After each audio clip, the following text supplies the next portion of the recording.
Have you ever been surprised when you could not read a certain book in school? This could be due to the fact that it is a banned book.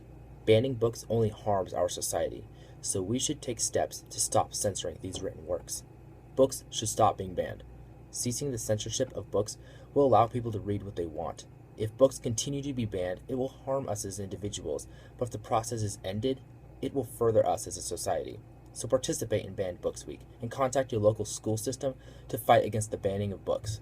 Of course, before this can be realized, the need and solution will have to be explored in greater depth. Mark Twain's book, Adventures of Huckleberry Finn, is a literary classic, but it has been banned over and over again. Is this because of racism, sexism? Should it be treated as a part of our American history? It is not uncommon for controversial books to become banned in schools and libraries. How does this affect the growth of a child's education? The periodical Free Speech and Guilty Minds asks the question of whether something that could incite violence should be allowed. It goes along with free speech. We all have a right to say what we want or write what we want without repercussions by authorities. Banning books hurts our culture and knowledge, according to Bobby Swederick. In the article Censorship, the true losers of censorship, like banning books, are kids. These are specifically children in an education system or participants in the library program. Censorship blocks them from learning new things, even if they are controversial. Just because it is controversial does not make it bad. Many things in history are looked at in a negative way, such as the segregation days or the atrocities of World War II. Even so, we continue to learn from them by studying them as a part of our past. I am a part of the education culture, as are other students and my professors.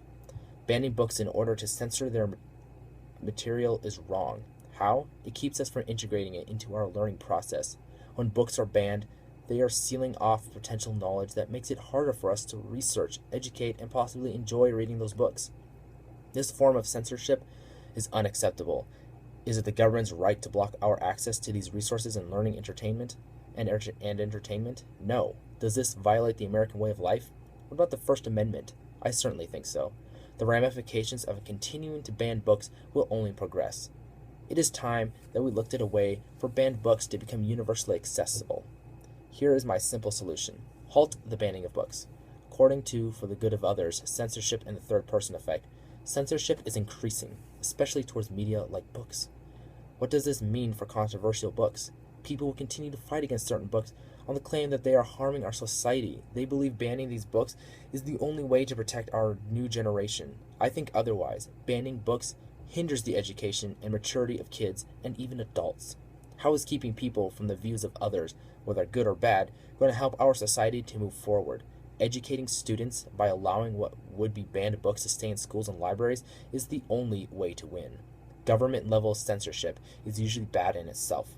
In what world should the government or authorities be allowed to choose what we cannot read? I believe that stopping the banning process of books on a government and public level will allow these books to be read by the masses at the discretion of the reader. As human beings, we should be allowed to write what we want and have others read it. Free speech is in the Constitution, the First Amendment. The ability to read what we want is a matter of personal freedom at our own risk. Without the threat of banning a book, people might begin to explore more. Talking about stopping the banning of books is great, but looking at a visualization of the situation will help to drive home my argument.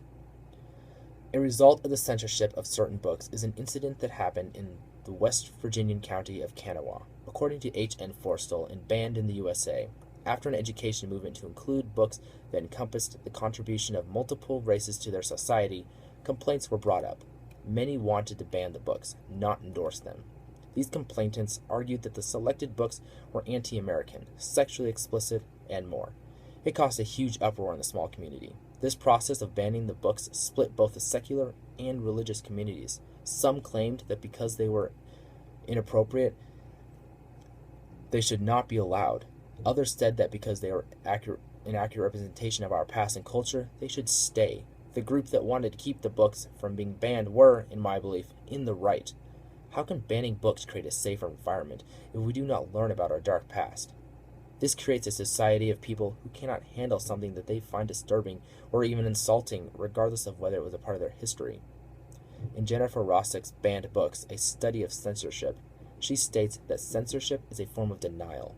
This is denial of allowing people to read what they want. In many ways, this is a hindrance of freedom and the right to live our lives as we choose. This goes against what many people desire: personal choice to do what they want. This is a denial of facts and the personal opinions of others. It is because they disagree with and dislike what the books are talking about. There are many subjects that people try to censor that are a part of our past. Mark Twain's Adventures of Huckleberry Finn is a piece of literature that was a part of our American history. According to the state of free speech in Australia, Australia has serious censorship laws. This is just one example of how our world culture has begun to collapse under the pressure of censorship. In the article, The Effects of Censorship on Attitude Change, the Influence of Censor and Communication Characteristics, it says that censorship can cause a motivation of attitude towards a subject. This can go either way, but it has been seen that it normally causes people to want to experience what is being censored. If something's banned, it usually causes a curiosity to blossom within an individual. Of course, this is no different when it comes to books. Without the threat of banning a book, people might begin to explore more. Banning puts pressure on people to write something that is safe from being banned. But safe isn't always better.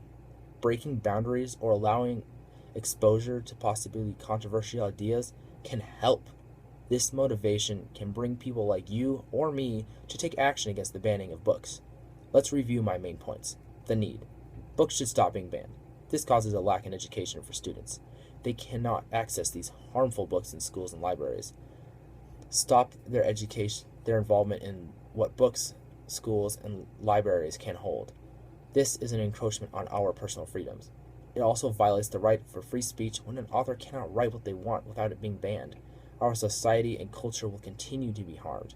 We should have easy access to books that are considered controversial.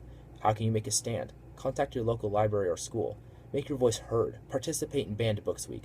Show the world that banning books should not be a thing. It should be our right to read, after all. Don't be surprised if you run across a book that has been banned. Just make sure you don't ignore it. Even banned books can be great.